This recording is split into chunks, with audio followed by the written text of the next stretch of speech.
Hi, my name's Candella, and I'm an Iowan. And I was having a conversation with some friends the other day, and we were discussing how concerned we are about Iowa and the state of our country. And one of the friends said, "Well, yeah, but what can we do?" And another one said, "Well, we could vote and or work on campaigns or something to try to help good people get elected." And then the third friend was like, "Yeah, but that's not till 24." And a couple of us are like, there's a midterm." And so then there was a conversation about midterms. The midterm, uh, early voting starts October 19th of 2022. So I'm filming this in August, and it turns out we can be working on getting good people elected in Iowa for the 2022 election. So midterm, there's a presidential election in 20, there's a presidential election in 24, and in between that, in the middle is 22, which is now. And I know that for many years I didn't pay attention to midterms because I didn't really know who those people were or what was on the ballot, or, I mean, who has time to pay attention to all that stuff, right? It seems like a lot of homework, and I didn't have time for homework. Um, but these days it matters, especially since we elect our governor, and there are so many other positions that get filled in these midterm elections that we've got to start paying more attention. So my friend said, like, who do you vote for, and how do you know how to vote for, and stuff like that. And one of them said, "Candella, don't you do videos?" And I was like, "Yeah, okay, I guess I could do a video on that." And but nobody would watch it except for like my 5 friends and a couple family members. And so I came up with this crazy idea to offer an incentive of $20 for how many times I say the F word in the video. And so I decided to do a video how to effing vote in Iowa. And a couple of my friends were like, "Okay, but can you do another one that's clean so I don't have to listen to all that foul language?" And I said, "Okay, I'll do 2 videos. I'll do one, how to vote in Iowa, and another one, how to effing vote in Iowa." The other one will be listed in the comments, and I will give $20 to whoever tells me in the comment how many times I dropped the F bomb in that video. But for this one, I'm going to do my best to keep it clean. And if I accidentally slip, because sometimes I do accidentally slip, then we'll edit it out. There are 3 ways to vote in Iowa. The first one, my favorite, is to vote early. The second one is to vote absentee, or the third one is to vote in person on election day. Election day this year is November 8th. It's on a Tuesday. It's always on a Tuesday. So early voting begins October 19th and runs through November 7th. Early voting is at your county auditor's office. If you don't want to do early voting, you can do absentee voting by checking on the website of your county auditor's office or the Secretary of State, or basically find an absentee ballot request. You can probably type in absentee ballot request to your search engine short of choice, print that off, mail it in, and get it to them. You can mail it in as long as they receive it after August 31st. They'll send in the absentee ballots on October 19th, which is when early voting begins. But first, let me do a little introduction to myself. I'm not going to go into my backstory of all the jobs I've held, all the hats I've worn, all the name badges I've had, but I am wearing my shirt that gives a little bit of who I am. It says "Science is real, and Black Lives Matter, and no human is illegal, and love is love, and women's rights are human rights, and kindness is everything." And the only thing I would add is that I think also the rights of people who are trans or non-binary are also human rights, and they left that up the shirt. But other than that, it's a pretty cool shirt. I like it. It basically tells you who I am. And so if you see the shirt and you're like, "No, you weren't," then I'm not your people, and this video is not for you. Might as well turn it off now and go on about your day. If you see my shirt and you're like, "Yes, I would wear a shirt like that," or "I have something like that hanging on my wall or on my car," or whatever, then this is probably a good video for you to watch. All right, so who am I voting for in 2022? This video is just going to do the statewide elections, and then I'll do another video on more district stuff. So if you're interested in learning more, look that up. So for the entire state of Iowa, the first thing we'll see on our ballot is who's running for a federal office. And so federal offices would be president, except it's a midterm, so there's not a presidential election. So the top federal election is the U.S. Senate. And so the United States Senate is our current incumbent in Iowa is Chuck Grassley. And Let me tell you, I already knew I wasn't a fan of Chuck Grassley before I even knew who was running against him. Chuck Grassley's been in office for, I don't know, about 40 years or something. And he has made a lot of errors in judgment, in my opinion. He's voted against health care. He's voted against women's rights. He's voted against reproductive rights. He voted against the cap on insulin. I mean, seriously. So Congress passed the House of Representatives passed a cap on insulin to not let insulin costs exceed $35. And Grass is like, no, we just can't really let that happen. Like, who does that? Who kicks diabetics? Okay. So I'm not a fan of Chuck Grassley. And even if I'm not a fan of somebody, it's still important for me to know, like, what are my actual choices? Because sometimes with voting, there's like really, really bad, and then there's like less bad. Or sometimes there's like one that's going like way off the deep end, and then one that's kind of going this way, although I wish they would go way over here. And they didn't quite go way over there, but it's still better to pick this one than this one. So let's compare. So Chuck Grassley is like, no. But if there's a more no, then I would take Grassley over the more no. However, the person running against Chuck Grassley is Admiral Mike Franken. And so checking out Admiral Mike Franken, Franken has agreed to sign on to the Women's Health Act, which is important to me. The Women's Health Act went through the House maybe a couple of months ago. He is someone who supports our veterans. Of course, he is a veteran. He supports healthcare for all. It supports public dollars in public schools. He's just so phenomenally great. And I did actually wear this to one of his events, and he's like, nice shirt. And I'm like, dude, you are my people. Yes, I definitely want to vote for Admiral Mike Franken, and that's who I'd recommend for everyone to vote for also. All right, so as I mentioned, the federal races are first listed on the ballot. So the Senate race is first, and then after the Senate race is the U.S. House of Representatives. To show you a map, and here we have a map of the 4 districts of Iowa for who will represent us in the United States House of Representatives. And so as you can see, 1, 2, 3, 4. I live in this district, in the 4th district. And so for the 4th district, my choices are Randy Veenstra is the incumbent, or Ryan Melton is running against him. And so just checking those out a bit. So it turns out Randy Veenstra is just plumb awful. Just, oh my gosh. I am old enough to remember Steve King. I remember that there is a Stephen King who is an author, and the author Stephen King writes about horror stories and nightmares and horrible things like that. He's a good guy, and he writes some really, terrorizing kinds of novels. And then there's Steve King, the the former congressperson from Iowa, and he is a nightmare. He was just so misogynist and transphobic, and basically the opposite of everything. On my shirt, he's such a racist, and he was very open and vocal about his racism and his expectations of women, and his expectations of people, basically to put everyone in the LGBTQ community back in the closet, and just it was just awful. And he lost his spot when redistricting happened in 2010. Well, 2011. And so the 2012 election, he no longer had a seat, which is fine by me. I wasn't a fan of his anyway. So then in the following election, Randy Veenstra took over the 4th district, and Randy Veenstra is just Steve King quietly. I mean, he doesn't say all that awful stuff out loud in mixed company, but his voting record still reflects that kind of behavior, that kind of mindset, that kind of just, ew. And so, again, this is one of those no-brainer things. Like, I definitely don't want to vote for a racist or a misogynist or someone who is transphobic or doesn't respect the LGBT community, to have the right to just love who you love and be who you are. And okay, so I'm not supposed to cuss in this video. Breathing. All right, so who's running against Veenstra?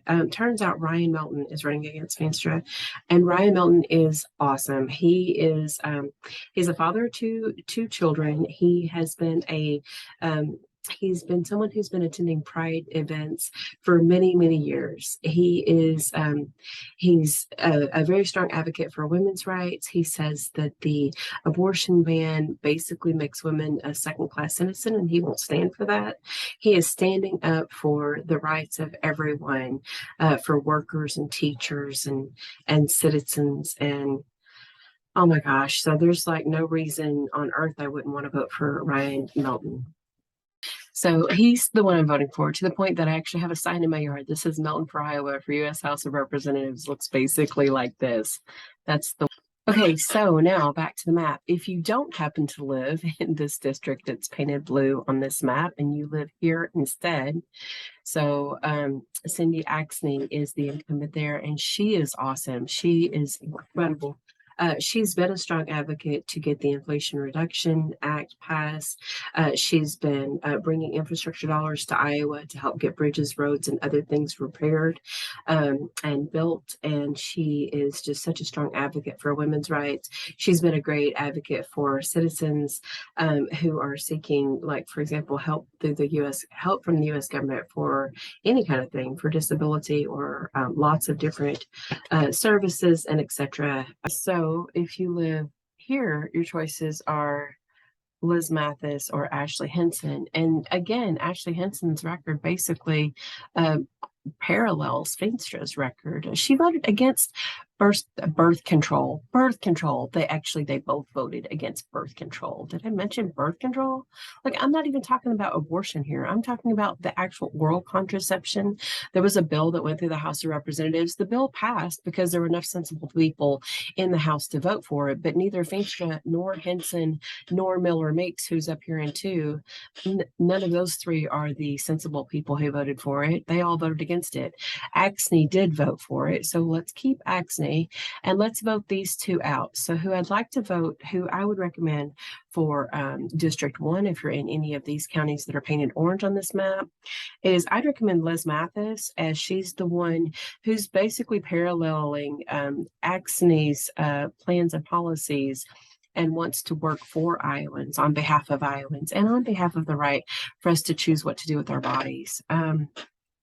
And then if you're up here, then Christina Bohannon is your best shot at having some fair representation that will work for Iowans and for the people who aren't beholden to the big donors and that kind of thing. So Liz Mathis, Christina Bohannon, Cindy Axney, or Ryan Melton, depending on which district you live in, because your ballot will only reflect the person who is in your district for that one. Next on the ballot is who's running for governor, and Kim Reynolds is our incumbent governor. And again, like, this is who I am, and that's not who she is. My schools actually aren't even listed on my shirt, but she pulled the legislature back into extra session because she was trying to pass the school voucher initiative. So let me tell you a little bit about school voucher initiative. A school voucher initiative is to take public dollars and to give people vouchers to attend private schools. And I'm not against private schools per se, but when you take our public dollars out of public schools to put them in private schools, you're not really playing fair with our public dollars. And part of the reason for that is because private schools can be very selective about who they allow to enroll into the private schools. So private schools can say, we just don't want to accept you because we don't really have the ability to accommodate a disability. So if you have like a hearing disability or a mobility disability or any kind of special needs, a learning challenge or a reading challenge, or they just don't think you fit into their culture for whatever reason, they might think you don't fit into the culture. Maybe you don't follow the right faith for them, or maybe your skin isn't white enough for them, or maybe you're not male enough or female enough, or they got a whiff that maybe you love someone that they don't approve of for whatever reason. I mean, there are lots of reasons that they can decide that you just don't fit into the culture here. And if and they don't really have to give you what that reason is. They can just use that language. We don't think that you fit into our culture. So those public dollars being put in private schools don't necessarily go to your kids. They go to whatever kids the private school decides does fit into that culture. And again, I'm not knocking private schools. What I'm saying is that I want my public dollars to fund public schools, because public schools educate the public. They educate all the kids. They educate my kids, your kids, our neighbors' kids, and everybody's kids. They educate the kids who do have some extra special challenges and needs, and they educate the kids that don't necessarily fit into that culture. And so I am about being inclusive for all the kids, for all the cultures, for all of Americans as the melting pot. Remember, aren't we supposed to be the melting pot? So I want to be inclusive of the melting pot and allow everyone to be included in education. And so, and then also there's this whole like her wanting to put a 6-week ban on abortion and just not really supporting women's rights to choose what to do with their own body. She apparently thinks that the governor should choose what you do with your body. I disagree with that mindset. And so I want to vote for someone who's going to support my right to choose. Okay, so then again, there's like bad and there's like, more bad. So let's look at who's running against against Reynolds, and it is Deidre DeGier. Oh my gosh, and Deidre DeGier, I love her. I do. She's kind and she is good, and she is being a vocal and loud voice for public dollars for public schools. Okay, so I just have to share one of my favorite pictures that I found as I was scrolling around on the internet. During actually before Pride Month, DeGier had this picture made, and I just think it's absolutely beautiful. And then there are lots of pictures on her social media of her attending various Pride events, which gives me great joy. Her website, if you want to check her out, is DeGierforIowa.com, and you can read more about her issues. Oh, I do want to share a little bit about Worth the Work. So that's kind of her motto there, is that Iowa is worth the work. That's kind of her motto. That is her motto. And she does this Workday Wednesday, which I think is awesome. So instead of just going and talking to bosses, as many politicians do, she actually goes to a work site and works on a Wednesday, and literally works. Like there are videos on her website, on her Facebook anyway. I haven't scrolled through all of her website, but on her Facebook, of her like shoveling concrete and gravel, of her working in restaurants, chopping up vegetables, of her working in childcare centers with the children, reading stories to children, of her working with teachers. I mean, she's worked with, let's see, restaurants, retail, construction, various forms of construction, farms, road crew. I don't remember how many different Worth the Work videos or Wednesday Workday videos I've seen, but I've seen several. And so somebody who's willing to get into the business of what is the actual job and listen to the workers as they're doing their job, listen to how their jobs might be made easier. That's the kind of person I want for my governor. Okay. All right. So moving on to the next thing. The next thing on our ballot would be Secretary of State. And I just mentioned Secretary of State Joe Miller. And Joe Miller is running against the current Secretary of State, Paul Pate. Now, again, fire Paul Pate. Like, Paul Pate is somebody that I've known about for a while because he's been the Secretary of State for a while. And I've got my personal beef with him in Pottawatomie County. I had already voted early. And I thought, well, I think I'm going to take election day off. I had election day off in 2020. And so I decided that I was going to try to do something, like be a good citizen and maybe take bottles of water or something to people who were voting. So I bought a couple of boxes of granola bars and a package of waters, and I went to some polling sites. I got on the Secretary of State's website and I printed off the list of polling sites in Pottawatomie County, specifically in Council Bluffs. And there were 14 polling sites. So I just went to the one that was closest, and it was closed. And I thought, well, okay, that's weird. And then I went to the next one and it was closed. And I went to a third one and it was closed. I didn't think to take pictures of the first two. I definitely didn't think to take pictures of the first one, but by the third one, I'm taking pictures. And I'm like, why are all these polling sites closed? This is absolutely ridiculous. I feel like it's just an example of disenfranchisement, voter disenfranchisement. disenfranchisement and making voting harder. On each of the polling sites that I arrived, someone else was also arriving because they thought that that was their polling site. Most of those people had transportation, and so they were able to just drive to the redirected polling site.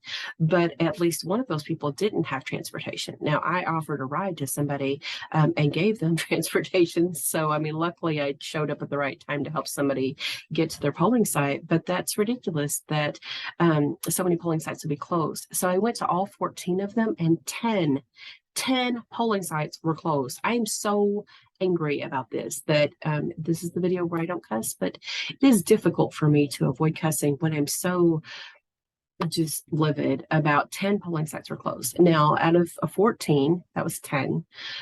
4 of the polling sites were still open, and of those 4, 3 of them were running pretty smoothly, and the 4th one had a line. So it was at a church, right? So let's imagine that the church is like at the block, like it's one of those big churches that takes the whole block, right? So the church, the voting was inside the church, and I didn't need to vote, and it wasn't my polling site anyway, so I didn't need to go in. But the line came from the church out the door to the sidewalk, and then it went all the way down to the corner of the sidewalk, and then it went all the way over to this corner of the sidewalk, and then it went about halfway down that block too. And so so I don't know how you measure that exactly as far as feet or whatever, but it was very, very long. And I asked someone who was coming out of the coming out from voting, how long did it take you to get through the line? And they said 2.5 hours. And I said, where were you when you arrived? Like, where in the line were you when you arrived? And so I mentioned like the church was here, and it was like here. They said they were about here. So I don't know how long it took these folks, but like, I don't know, more than 2.5 hours, 3 hours maybe. I didn't wait all day and all night to see how long it would take. I did want to share how ridiculous that was. And so I also don't know throughout the state how many places that occurred. But I would speculate, I'm suspicious that it might have occurred in more places than just that one town. And I'm suspicious that it occurred in that town, which tends to vote a little more in the direction that wouldn't necessarily be a supporter of Paul Pate.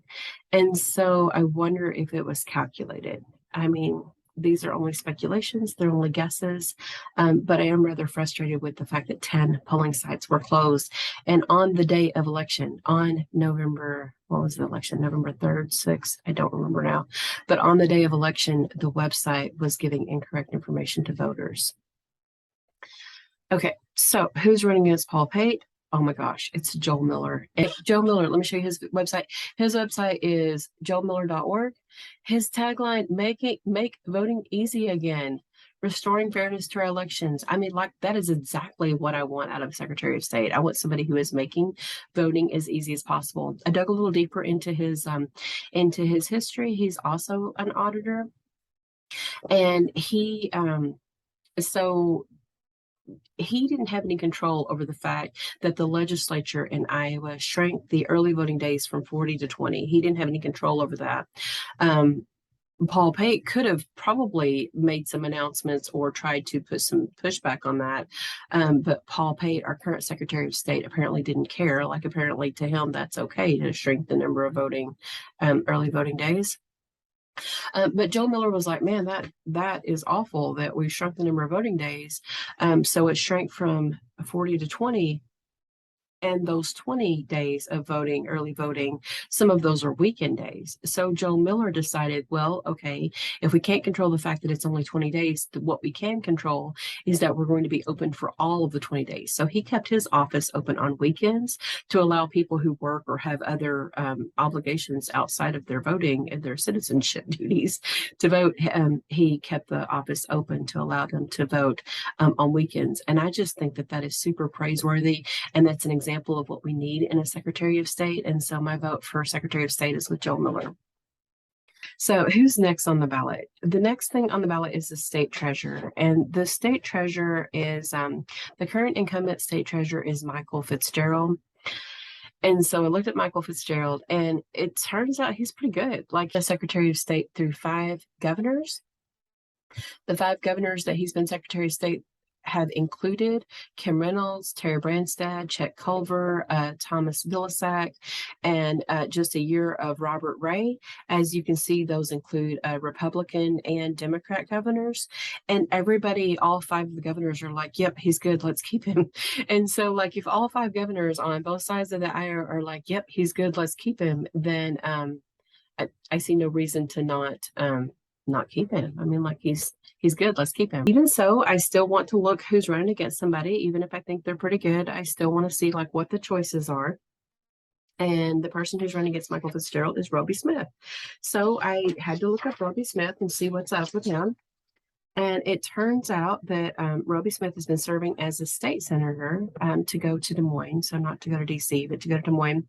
And he's all about deregulation. And he's all about how do we remove consumer and community, protections to let our business further exploit, like, businesses sometimes exploit the consumers, or they sometimes exploit the community, or they sometimes exploit the neighborhood or whatever.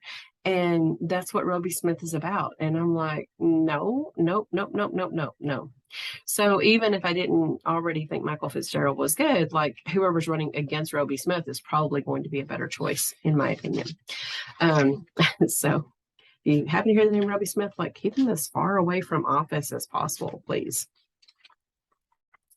My opinion. Oh, everything actually in this whole video is my opinion. None of the candidates have given me permission or anything to endorse this. I don't know if they will share the message or not. I don't know where this is going.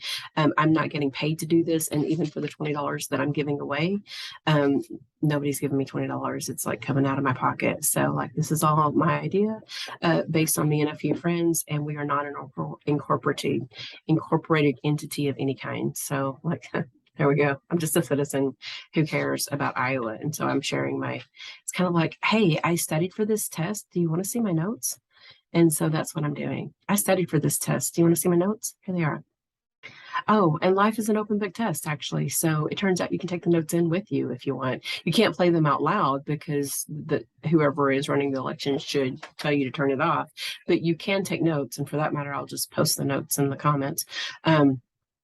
But you can take in your written notes and decide who you're voting for. You don't have to memorize all this stuff. Just let you know. Okay. All right. So next is Secretary of Agriculture. So, Secretary of Agriculture, John Norwood did an event not too far from my house, and I was like, okay, wait, Secretary of Agriculture, do I even need to pay attention to that? But, I was curious, so I went. And it turns out he's for like healthy soil, healthy water, and healthy communities. And I'm like, yeah, that's kind of what I'm for too. Tell me more. And so I just kind of started following his messages and campaign and seeing what he's about. I had no idea who the Secretary of Agriculture was. It's not something I've ever really paid attention to. But because I was going to do this educational thing, I was like, all right, well, I know a bit about John Norwood and water sovereignty, soil health, community. That makes sense. Let's learn a little bit about who's running against Norwood. Well, it turns out who is the incumbent.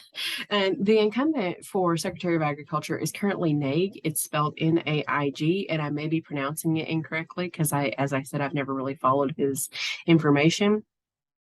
And so I did look up Naig's website, and I looked up, like a few articles and things that were written about him, newspapers and various things. And what I found was that he seems to find great pleasure when big corporate farming comes in and takes over small farms. Those are the wins. He's like, yay, success. And I'm like, no, that's not success. Like when you have some big corporate entity taking over small local farms, that's not what I call success. And so I don't know that much about Naig, but I just see that he's not somebody who represents my values. And granted, I don't have the line on my shirt that says, and also I represent farmers, or also I care about small family farms or the century farms. But maybe I could add a line to my shirt, or maybe I should just get a new shirt and add more lines. I don't know. In any case, John Norwood for Secretary of Agriculture. Moving on to the next line, who's running for Attorney General of Iowa? So Attorney General of Iowa, Tom Miller is the current Attorney General of Iowa. And so I did some looking up of Tom Miller. And this, again, was one of those things that I hadn't really done that much studying until I actually did the research on it. But he is for consumer protections. He is also, I mentioned, I think I'm a big believer in the right to reproductive freedom. And he has also indicated that where he stands with regards to reproductive freedom, and he's on my side, he's on our side. And so I'm definitely wanting to vote for Tom Miller. However, I always say, like, let me look at both the choices and see, is there a better option? And so who did I find is running against Tom Miller for Attorney General is Brianna Byrd. Brianna Byrd, I mean, the first thing I found out about her is that she's endorsed by Tom Cotton. And like, you know, people by the company they keep sometimes. Tom Cotton is just awful. I mean, Tom Cotton is basically like Steve King for Arkansas. I mean, he is someone who has been very vocal in his right to shut it down, that the person who needs to decide your reproductive health decisions is your governor or your senator or your president or your governor, your government in some way. It's not you and your doctor. It's he'll decide for you. And I'm just not about that. Tom Cotton has also espoused so many racist and just comments and statements that are not inclusive of the LGBTQ community, which is also something that is important to me. So Brianna Byrd being endorsed by Tom Cotton does not give her points, in my opinion. Also, I am somebody who needs another line on my shirt that says I am for addiction being treated as a mental health and medical issue. And she is for the revenues which come out of privatized prisons. And I'm definitely not in favor of privatized prisons. Her biggest donor actually comes from the firearms industry. So I just, no. Tom Miller is the one we want for Attorney General of Iowa. Or at least that's who I want for Attorney General of Iowa. And he is the current Attorney General of Iowa. So let's keep him. He's doing a good job. Okay, so once I get to this point and I look through all these candidates, I come to the realization that, like, oh, by the way, I'm a Democrat. Like, surprise, right? When I didn't know who to vote for, I didn't know who to vote for. And I had heard like Democrats versus Republicans. I'd heard a lot of political, like divisiveness and whatever. And when I didn't know, I didn't know. But as I looked through line by line of each of the policies, as I'm wearing the shirt, I mean, I didn't get the shirt from, a campaign that said, hey, we're Democrats, do this. I just bought the shirt because it fits who I am. But then as I realized the people who are espousing the values that I espouse, turns out they're mostly Democrats. I don't know if that's always true, but that tends to be true so far in the times that I've looked at it. So when I don't know at this point in my history, if I don't know who to vote for, I tend to just pick the D because I have discovered that more often than not, Democrats are, if they're not quite all the way where I want them to be, they tend to be at least more in my direction than other parties. So far. Now, prove me wrong. Like, give me a comment. That'll be fine. Okay, so next on the ballot will be the state stuff and the county stuff. But since this is for a statewide audience, I'm skipping that for today and moving on to what is statewide. And one of the things that is a statewide thing is a ballot initiative. So it tends to be way down on your ballot. And speaking of ballots can be both sides. But it could be a two-sided document. And so it may be way down on the bottom of the second side. But there is a ballot initiative that will be on our ballot for 2022, and it says the right to keep and bear arms. Now, the right to keep and bear arms is a constitutional amendment in our federal constitution, so the state of Iowa doesn't need to add a constitutional amendment to the state of Iowa's constitution for that. Okay, sometimes when I'm looking for a source of information, I'll check out Ballotpedia. I do recommend Ballotpedia as a neutral source of information. They genuinely give both sides of whatever issue. So what we'll see on our ballot initiative, it'll say this: the right to keep and bear arms, Section 1A, the right of the people to keep and bear arms shall not be infringed. The sovereign state of Iowa affirms and recognizes this right to be a fundamental individual right. Any and all restrictions of this right shall be subject to strict scrutiny. Now, if that were all that it said, then that would be great. And that is all that we'll see on our ballot. We won't see any more. But the actual law is quite a bit more detailed and longer than that. So that's one thing. But for me, since I don't have a legal mind, I'm not an attorney. I don't have a degree in law, and I don't have the time to learn every single thing about a particular law or constitutional amendment or whatever. So I tend to look at who supports it, who opposes it, and who do I tend to agree with. So the supporters, the person who submitted it is Stephen Holt, and I didn't dig into Stephen Holt's background. Also, State Senator Julian Garrett supports it. So two senators support it. Who opposes it? Like everybody else. Like honestly, it seems like everybody else opposes it. All of these organizations, the American Association of University Women of Iowa, Americans for Democratic Action, Amnesty International, Brady United Against Gun Violence, Catholic Peace Ministry, Common Good Iowa. I mean, I can read this and it'll take an extra 5 minutes on our video, but you can read it yourself and see that all of these organizations oppose it. Why do they oppose it? It boils down to they oppose it because that strict scrutiny language is an overreach. And what they kind of in layman's terms, that phrase strict scrutiny is not in our federal constitution. And they don't want to, all of those organizations don't want to put the strict scrutiny language into the ballot initiative, which we don't get to choose. Like, do we take the whole thing minus the word strict scrutiny, or do we just take out the whole thing? Like we either vote yes or no. Those are our choices. We don't get to vote how do we change the language around.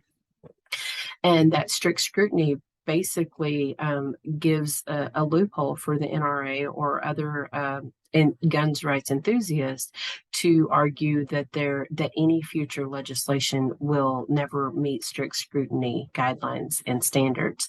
And as that happens, I mean, I can imagine that there may be a gun in the future that's even more dangerous than the guns that we currently have. As a family member to hunters and gun people who are proud gun owners, I do not want somebody to come and take the guns away from people that I love who are managing their guns responsibly. However, I do want our schools, our communities, our movie theaters, our malls to be safe places for people to just go and shop and go to school and learn and play and do all the things that we'd like to do in life without such a big risk for gun violence. So, no. Vote no on this. And voting no doesn't mean that we don't keep our Second Amendment right. Our Second Amendment right is still in our Second Amendment. So you can vote no on this and still strongly support the right to keep the Second Amendment. Next thing on the ballot will be to retain the judges. So let me open up a sample ballot so I can kind of show you what it looks like. All right, so this sample ballot comes from the Potawatomi County Auditor's Office, and it says sample right there on the thing. And this is actually a 2018 ballot. So this ballot, most everything on this is no longer accurate. But at the